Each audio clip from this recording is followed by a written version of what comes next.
다 외우고 있는 거야. 이 사람들이, 학생들이. 모세오경을 외우고 하는 사람들하고, 그리고 성경 여기저기 다 중요한 곳은 다 외우는 사람들하고, 히브리어 그냥 읽습니다 하는 정도의 사람하고 공부하면은 게임이 될까요? 안 될까요? 안 되는 거예요. 우리 고등학생 영어 공부 제법 했다 하는 이 친구하고, 가령 원어민 대학 나온 친구하고 같이 영어 책 가지고 공부를 해보세요. 그러면은 완전히 차이 납니다. 그죠? 어른과 애예요. 그 정도로 차이가 나는 거죠. 그래서 공부하러 갔는데 따라가느라고 정말 힘들고 어려웠다 그래요. 그저 신발 다 벗고 무지무지 쫓아가도 이미 이 사람들은 저 앞에서 출발하니까 안 되더라 이거죠. 현대에도 랍비 학교의 랍비들은 모세오경은 그냥 기본으로 외운다 이러는 상태였다는 거죠.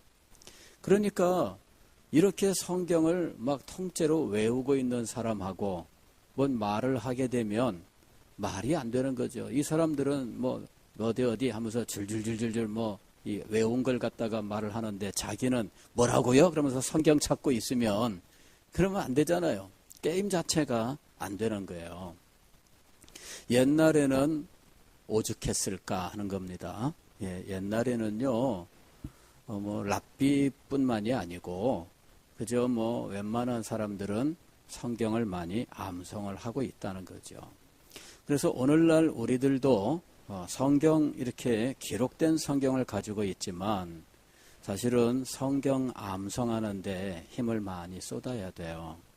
예전에 제가 어느 교회에 있을 때에 그 교회의 할머니들 70 이상 된 이 할머니들은요 참 기가 막힌 분들이에요. 그때 80도 넘은 분이 그 당시에 이 성경 암송을 하는데 에베소서 갈라디아서 이런 것들 그냥 줄줄줄줄줄줄 외워요. 이 할머니들이 모여가지고 하는 일이 뭐냐 그러면은 성경 암송 대회야. 그래서 이 참 대단하다. 이 할머니들이 노는 게 범상치가 않아요. 야외 나가도 어디 야외 나가도 노는 것이 달라요. 그래서 역시 이 정신 세계가 아주 맑고 깨끗하고 이 하나님의 말씀으로 무장된 이 사람들은 과연 다르구나. 요새 와서는 아마 이제 이렇게 얘기하면은 열심히들 외울 것 같아요. 성경 암송하면은 치매 예방하고 그러면 또 열심히 화투 하면은 그 치매 예방한다 이런 말이 있어가지고 갑자기 화투 치는 일이 유행이 돼 버렸는데 글쎄요 그렇다고 해서 여러분들이 화투 배워가지고 맨날 앉아가지고 온돌 위 그 아랫목에 앉아가지고 맨날 화투나 이렇게 놓고 있으면은 그럼 안 되겠죠. 그게 실제로 이 치매 예방에 효과가 있는지는 검증된 거 하나 없습니다. 검증된 방법이 아니에요. 어쨌든 이 성경을 암송하는 것은 분명히 여러분의 이 뇌를 아주 신선하게 만드는 좋은 방법입니다. 그래서 성경을 암송하는 것은 추천할 만한데 다만 하나님의 말씀을 대할 때 우리는 나에게 어떤 이익이 있느냐라고 하는 어떤 당장의 육신적인 이익을 따지는 입장에서 성경 말씀을 대하는 것, 이 태도는 결코 바른 태도는 아니겠죠.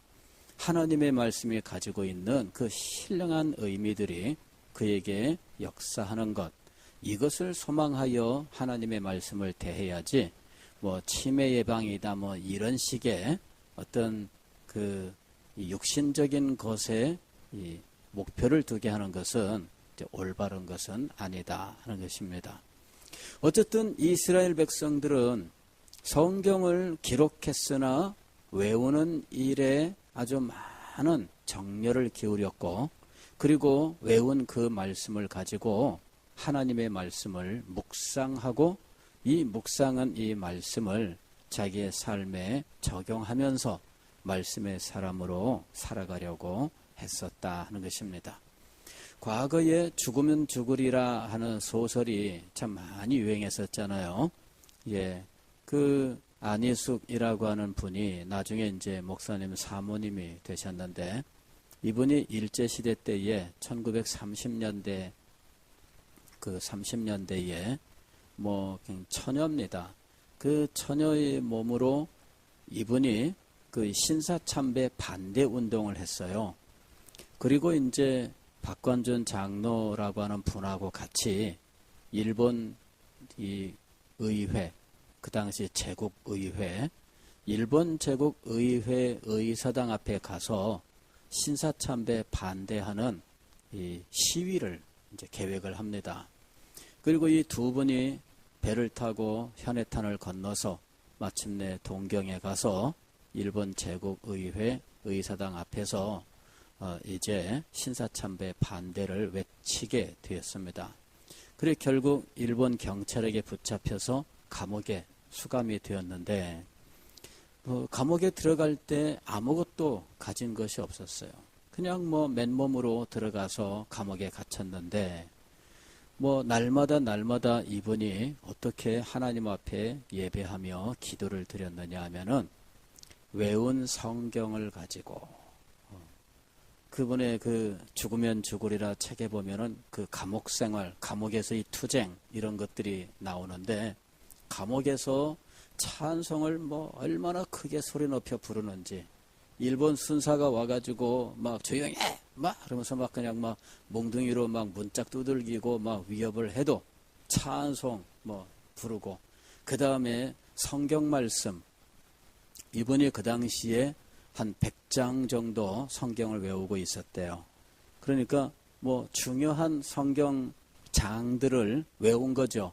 가령 뭐 사랑장 그러면 그거 통째로 외우고, 뭐 이런 식으로 히브리서 11장에 뭐 믿음장 그러면 그거 통째로 외우고, 이런 식으로 해서 한 100장 정도를 외우고 있었다 그러는데, 감옥생활 몇 년 하는 동안에 그 외운 성경이 이분에게 말할 수 없는 은혜가 된 거죠.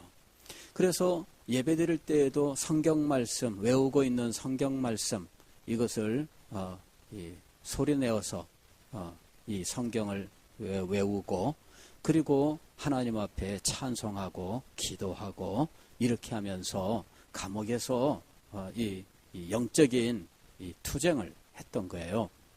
그리고 이제 이분이 결국은 해방이 되면서 이제 감옥에서 나오게 되었잖아요. 그때 이분의 그 결심이 죽으면 죽으리이다 였던 거죠. 죽이면 죽으리이다. 내가 신앙을 지키기 위해서 신사참배라고 하는 이 우상숭배를 교회에 강요하는 이런 현실을 놓고 믿음으로 내가 싸운다 하는 거죠. 그렇게 싸우다가 죽더라도 나는 죽겠다, 이런 믿음을 가지고 이분이 감옥 생활을 견뎌냈던 거예요. 그리고는 마침내 그는 이제 이 감옥에서 풀려 나오면서 승리의 찬송을 부르게 되었던 것이죠. 이분이 그 감옥 생활을 하는 동안에 그에게 생명의 능력을 공급했던 것은 하나님의 말씀이었어요. 이분이 외우고 있는 하나님의 말씀, 바로 이것이 그의 영혼에 얼마나 큰 힘과 능력이 되고, 그리고 그 감옥에서 그 어려운 그 생활을 이길 수 있게 했는지, 하나님의 말씀이 직접적으로 이 사람에게 역사하고 있었던 거예요. 우리는 하나님의 말씀을 사랑하고 하나님의 말씀을 마음속에 깊이 새기는 이 일을 게을리해서는 안 된다 하는 것입니다. 오늘 이 하나님께서도 여호수아에게 이 말씀을 외워 들리라 하고 명령하고 있습니다. 즉 하나님의 말씀을 외우고 하나님의 말씀이 늘 마음속에서 살아있게 하는 것, 바로 이것이 하나님의 말씀을 붙들고 살아가는 성도의 삶의 모습이에요. 이렇게 하나님의 말씀을 사랑하던, 그리고 의심도 없이 하나님의 말씀을 믿던 이 시대가 이제는 변하게 되었다 하는 거예요. 어떤 사람들은 이 성경을 하나님의 말씀이 아니라 인간의 글, 즉 인간의 활동의 결과 만들어지는 것이다, 이렇게 주장하기 시작한 겁니다. 성경은 인간의 활동의 결과인가? 겉으로 보면은 그래요. 겉으로 보면은 이 글을 쓴 사람도 인간이 썼고, 그리고 애초부터 성경이 이렇게 한 권으로 묶여 있던 게 아닙니다. 이것은 신약, 구약 두 부분으로 나눌 수 있는데, 구약 성경은 39권의 책을 한데 모아놓은 것이고, 신약 성경은 27권의 책을 한데 모아놓은 거예요. 그리고 이것은 각 지역마다 사실은 한꺼번에 보관할 수가 없어서 지역마다 보관된 성경책의 목록이 다양했다 하는 거예요. 모세 오경 두루마리만 하더라도 이 양가죽을 가지고 양피로서 두루마리를 만들잖아요. 그러면은 이 양피 두루마리가 굉장히 큽니다. 뭐 1m 이상 이 크기에 막 둘둘둘 말아놓으면은, 여러분 왜 장판집 가면은 장판 둘둘둘 말아놓은 거 있잖아요. 그거 여러분 한번 들고 와보세요. 그거 굉장히 무겁고 취급하기 힘듭니다. 그런데 이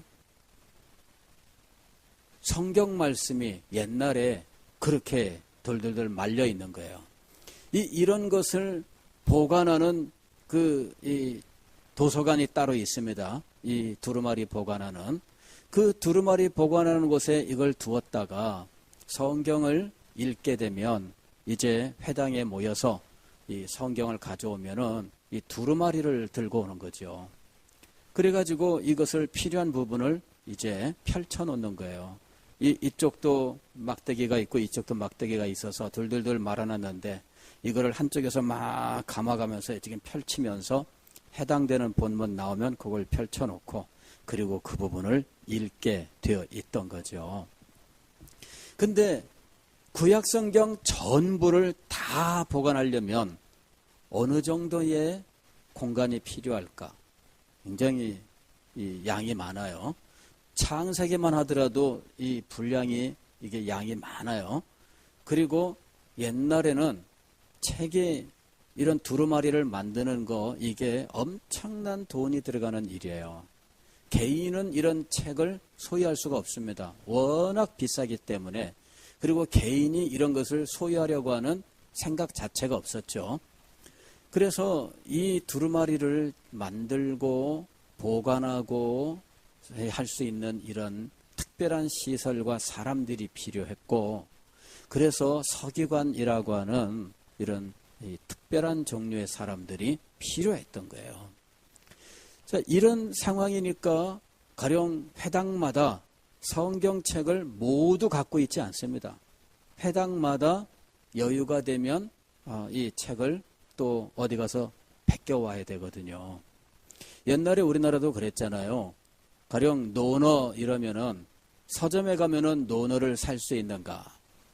뭐 살 수는 있지만 보통의 방법은 오늘날 우리 서점같이 이런 서점은 없어요. 특별한 곳에 가야만 겨우 있는데, 그 책들은 어떻게 만들었느냐? 사람이 직접 보고 쓴 거죠. 이걸 필사라 그래요. 직접 보고 써서 가죽으로 끈을 묶어가지고 딱 만드는 거야. 이 책값이 굉장히 비싸요.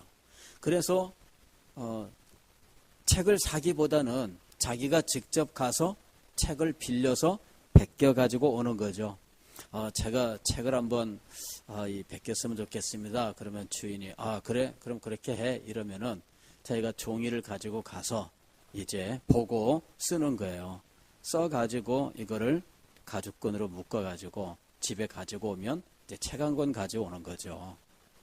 이런 식으로 이 책이 유통이라기보다는 뭐 책을 정 가지고 싶으면 그런 방식인데, 성경 같은 경우는 그렇게도 유통이 될 수가 없어요.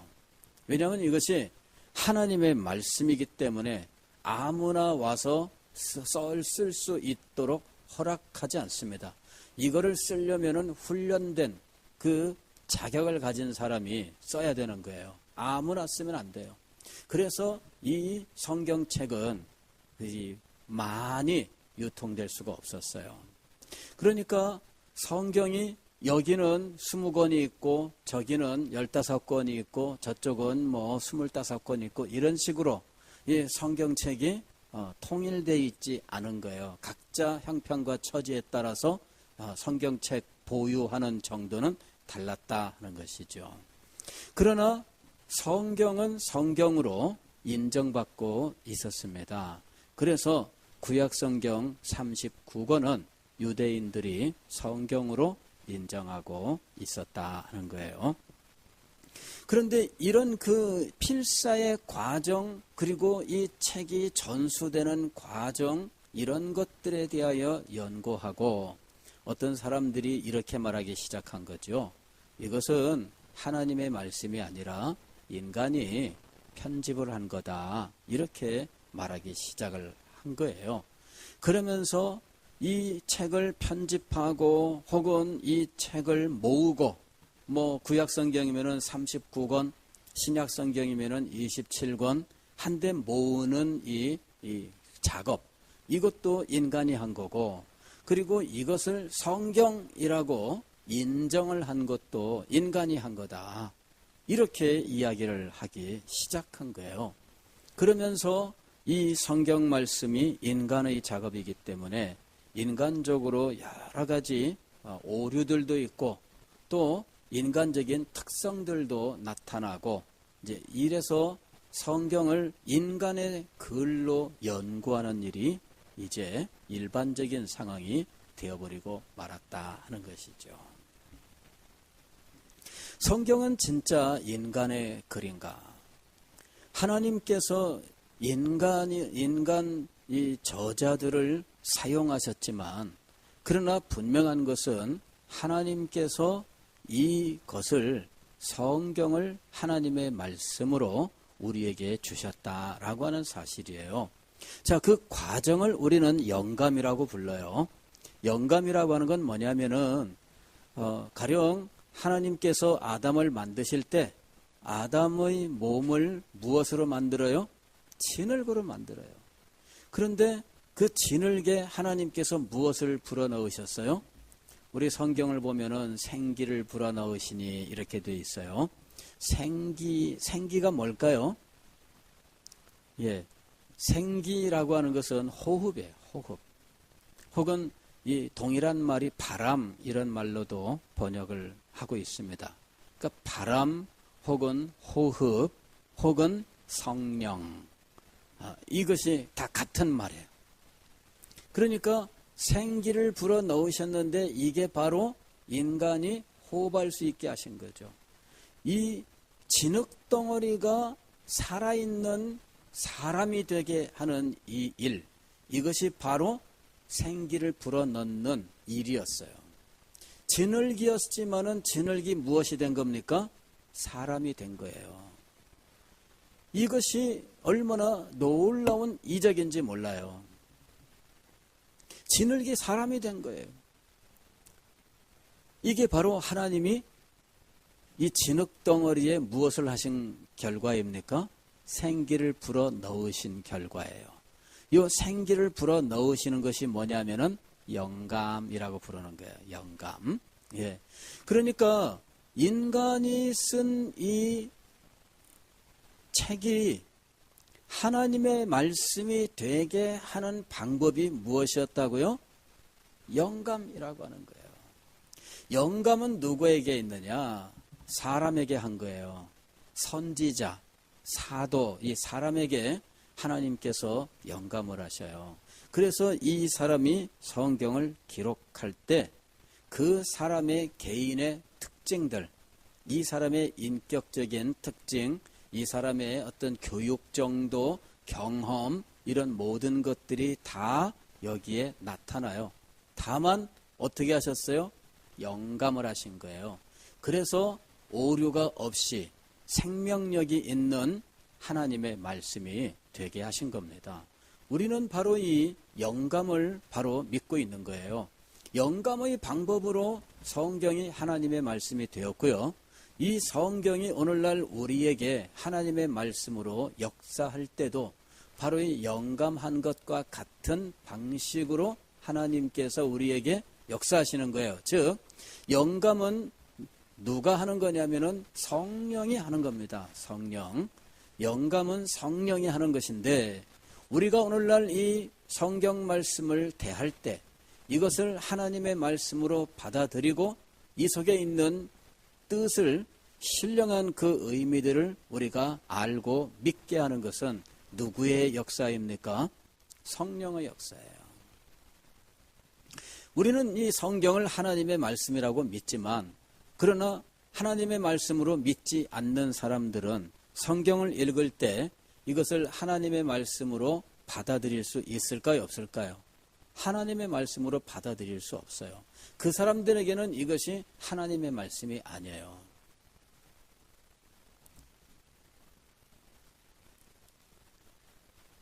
저희 아는 목사님 한 분이 이 화란의 네덜란드의 유명한 이 개혁 신학자라는 거죠. 이 개혁 신학 이 유명한 저자예요. 그래서 감동을 받고 그 사람을 한번 국내에 초청하려고 그쪽이랑 연결되는 사람한테 한번 물어본 거죠. 그 사람 책을 보니까 아주 참 너무나 훌륭한데 그 사람을 한번 국내에 초청해서 강연도 한번 듣고 이렇게 좀 해봤으면 좋겠는데 어떻게 연결될 수 있는가 그랬더니 그 사람한테서 뜻밖의 말을 듣게 되었어요. 그 사람 무신론자야 이런 말 들은 거예요. 무신론자인데 신학 박사예요. 그리고 개혁신학에 아주 훌륭한 책을 썼어요. 어떻게 그게 가능할까? 근데 그게 가능하대요. 왜? 그냥 학문이나 기술을 익히는 것처럼 그냥 이 신학도 그렇게 공부를 한다는 거예요. 우리는 어떻게 그럴 수 있을까? 신앙이 없는데 신학을 할까? 이렇게 생각하는데 이미 유럽은 신앙은 없어도 신학을 하고 그리고 박사도 될 수 있도록 되어 있다는 거죠.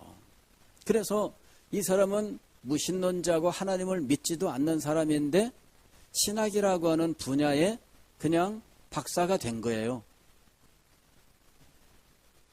그런 일이 지금 일어나고 있어요.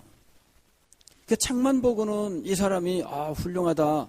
어쩌면 이렇게 좋은 책을 썼냐 그랬는데 알고 보니까 예수님을 믿는 사람은 아니었던 거죠.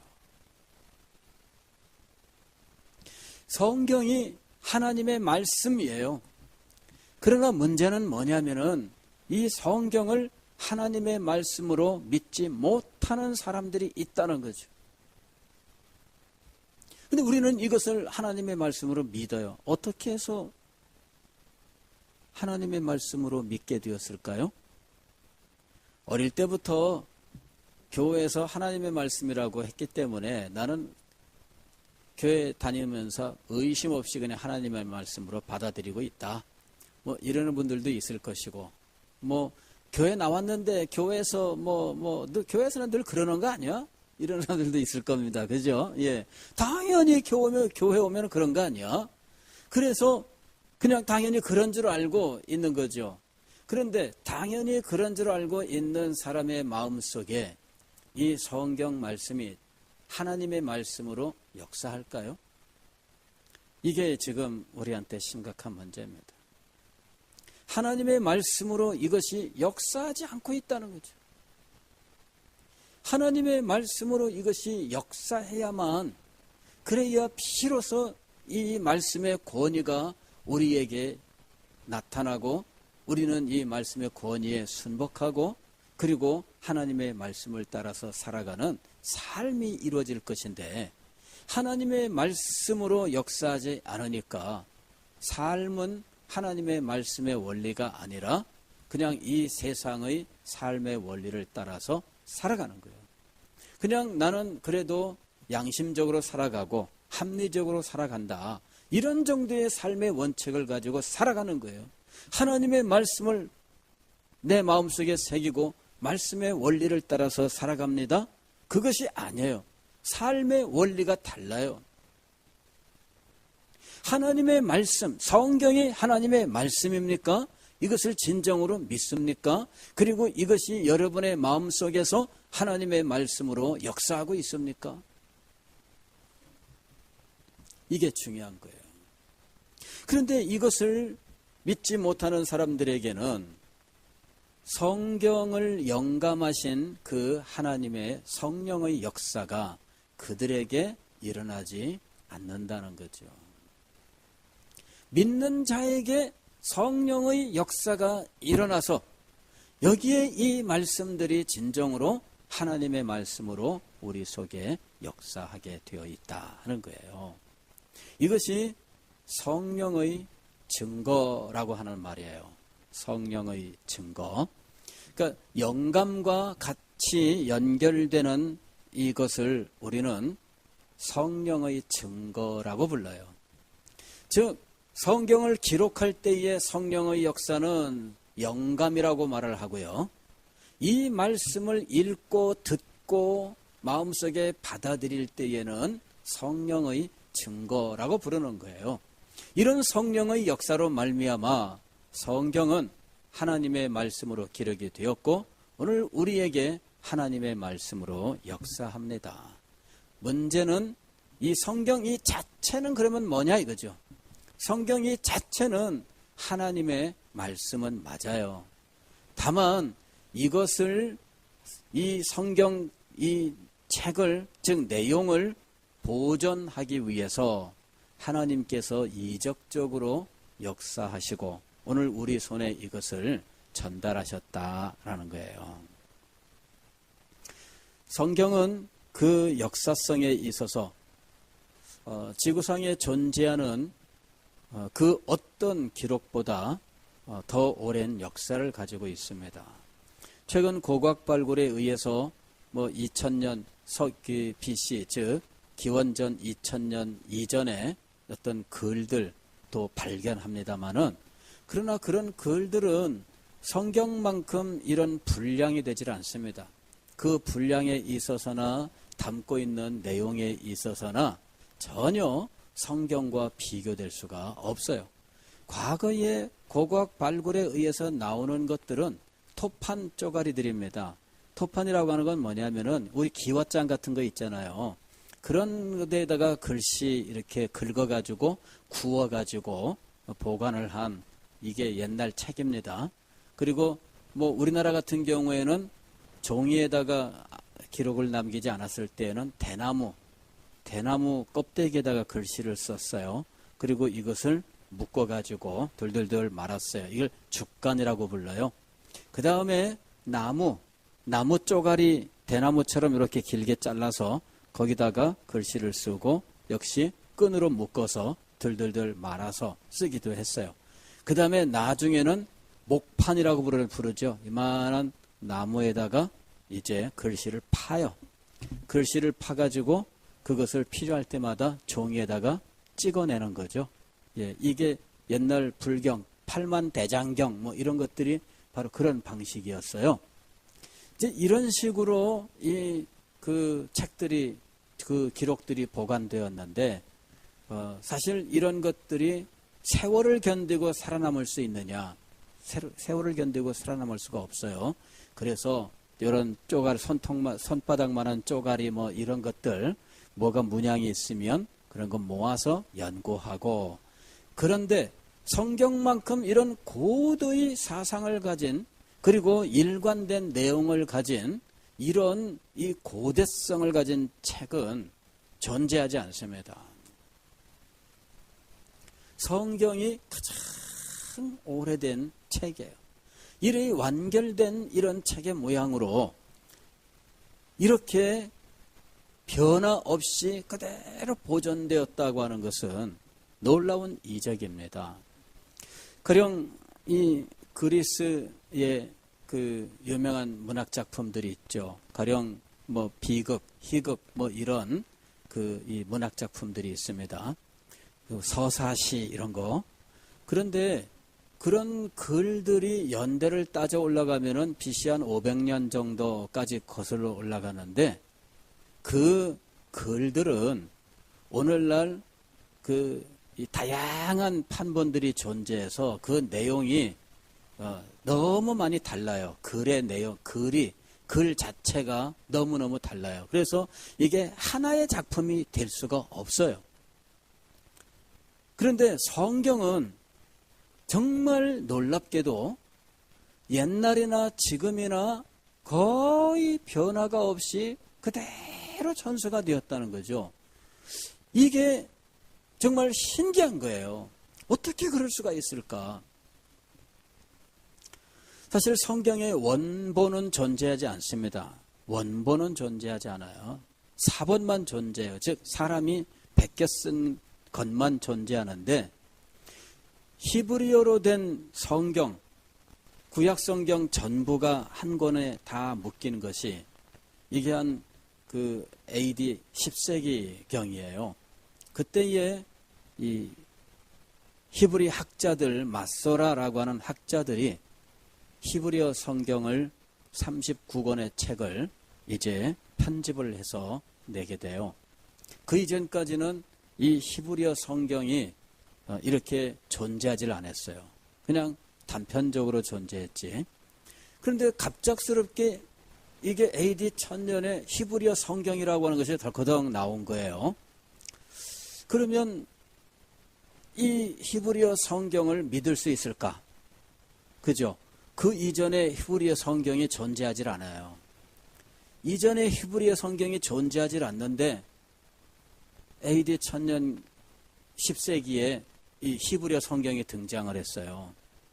과거의 구약 성경은 어떤 것들이 존재하느냐 하면 가장 옛날 구약 성경은 이거예요. 70인경이라고 부르는 거예요. 그런데 그거는 히브리어가 아니라 헬라어로 되어 있어요. 히브리어 성경을 이 그리스어로 번역을 했는데 이것이 이 기원전 1세기경에 이집트 알렉산드리아라고 하는 곳에서 70명의 학자가 이거를 번역을 했다 해가지고 70인경이라 이렇게 부릅니다. 그러는데 이게 구약성경으로 제일 오래된 거예요. 근데 히브리어가 아니라 헬라어, 즉 그리스어로 되어 있다는 거죠. 그리고 그로부터 1000년 동안 히브리어 성경이 없어요. 구약성경 하면은 이 70인경의 헬라어 구약성경, 그 다음에 이 4세기에 번역된 이 제롬의 라틴어 구약성경. 근데 히브리어 성경이 없어요. 그래서 사람들이 히브리어 성경이 AD 10세기에 만들어졌는데 이거를 신뢰할 수 있느냐 의심을 했습니다. 오랜 세월 동안 의심을 했어요. 그런데 이 의심이 풀리는 사건이 벌어졌는데 그거는 2차 세계대전 때 이 팔레스타인 그 사해 부근에 가면은 이 동굴이 많이 있습니다. 그 유대 광야에서 사해 쪽으로 이렇게 절벽이 있고 거기에 이 동굴들이 많이 있어요. 그래서 그 지역을 쿰란이라고 부르는데 이 쿰란의 그 동굴에서 이 두루마리들을 많이 발견을 한 겁니다. 어떤 목동이 양을 잃어버려서 양을 찾으러 갔다가 동굴 안에 돌을 한번 던졌는데 쨍그랑 소리가 나는 거예요. 뭐가 있지? 하고 봤더니 항아리가 있는데 뭐 여러 가지 사람들이 살았던 흔적이 있고 두루마리들이 있어요. 그래서 이런 걸 모아다가 고물상에 팔았거든요. 그 얘기를 히브리 대학의 어떤 교수가 전해 듣고 그 두루마리를 고물상에 가서 이제 결국 사요. 이래가지고 이거를 갖다가 이게 벌써 2000년 이상 된 거기 때문에 단단하게 돼 있고 표면은 바스라집니다. 그래 이거를 이 가죽을 복원하는 이런 연구를 해가지고 수십 년 만에 이 가죽들을 결국 손상 없이 펼치게 되었는데 알고 보니까 그 쿰란 공동체라고 하는 이 공동체가 있었고 그 공동체에서 보관하던 각종 기록물들인데 그 중에 성경이 있었던 거예요. 그리고 이 성경을 현재 마소라 학자들이 편집한 구약 히브리어 성경과 비교를 했더니 1000년의 세월이 있음에도 불구하고 그 사이에 히브리어 성경이 없었는데 1000년 만에 턱하니 나타난 1000년 전 그 히브리어 성경이 나타났는데 거의 똑같은 거예요. 마소라 학자들은 어떻게 히브리어 성경을 옛날과 똑같이 보존할 수 있었을까요? 놀라운 거죠. 예. 그래서 성경의 보존에 있어서는 이 세상의 그 어떤 책보다도 정확하게 보존되었다라고 하는 사실을 우리는 확인할 수 있게 된 거예요. 신약 성경도 원본이 존재하지 않습니다. 그러나 현재 우리는 원본과 같은 거의 같은 이런 성경을 가지고 있습니다. 차이 나는 거는 거의 비슷한 발음이 나는 혹은 글자 모양이 비슷해서 잘못 읽을 수 있는 그런 정도의 차이, 너희, 우리, 이제 이런 식의 차이가 존재할 뿐이지 그런 차이점들도 이미 학자들이 수천 개의 사본을 통해서 다 연구해서 이미 밝혀놓은 상황이에요. 그래서 이제는 원본이 등장을 해도 원본과 지금 우리가 가지고 있는 성경은 차이가 없다 이렇게 말할 수 있을 만큼 모든 것들이 완벽하게 연구가 되어 있는 상황입니다. 하나님은 왜 원본을 보존하지 아니하시고 사본이라고 하는 방식으로 원본의 내용을 보존하셨을까요?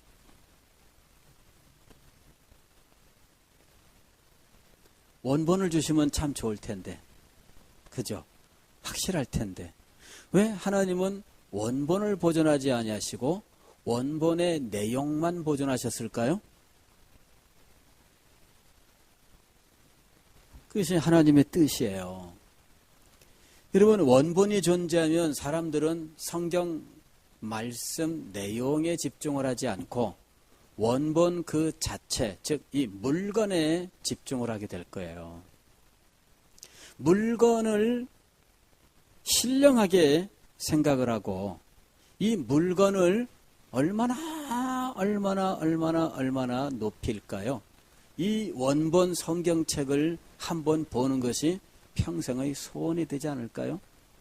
내 평생의 소원, 원본 성경 보는 거. 근데 성경 내용을 보자는 것이 아니에요. 그거는 사람들에게 직접 보여줄 수 없는 것이 될 겁니다. 그렇잖아요? 제가 영국 런던에 가서 이 왕관 박물관을 갔어요. 런던 탑이 있는 이 왕궁 그 내에 그 왕관 박물관이 있어요. 들어가서 봤는데 먼저 그 영상 보여주고 그 다음에 들어갔더니 왕관들이 탁 전시가 되어 있습니다. 와, 기가 막히게 멋지고 아름다워요. 그런데 전시되어 있는 왕관은 진짜일까요? 가짜일까요? 예, 모조품입니다. 예, 모조품이에요. 진품은 거기다 갖다가 전시할 수가 없어요. 성경 원본도 존재한다면 아마 그렇게 할 거예요. 그렇지 않겠습니까?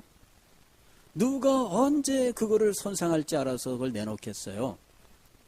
이 원본이 무엇이 될 가능성이 크냐면은 우상이 될 가능성이 있습니다. 아니, 우상이 분명히 돼요. 인간의 행태를 보면은 히스기야 왕 때에 모세가 만들었던, 광야에서 만들었던 놋뱀, 이거를 갈아서 버립니다. 왜 그랬을까요? 그렇게 귀한 거를 사람들이 음란하게 우상으로 섬겼기 때문이에요. 이게 아무리 가치가 있어도 우상으로 섬기게 되면 이거는 가치가 없는 거예요. 그 모세 시대의 놋뱀, 아마 오늘날 같으면은 그거 갈아버린다 그러면 뭐 난리가 날 겁니다. 그죠? 근데 히스기야 왕이 결단을 내려서 그걸 갈아서 버렸어요. 우리는 하나님의 뜻을 알아야 됩니다. 하나님께서 원본이라고 하는 물질을 남기지 아니하시고 원본과 같은 내용을 남기고 보존하셨다는 것을 알아야 돼요. 왜 그럴까요? 하나님의 말씀은 이 책이라고 하는 이런 종이나 나무에 달려있는 것이 아니라 그 내용에 달려있기 때문이에요. 오늘날 우리들이 집중해야 되는 것은 이 책 자체가 아니라 이 속에 있는 말씀의 내용입니다. 이 내용이 우리의 평생 소원이 되어야 돼요.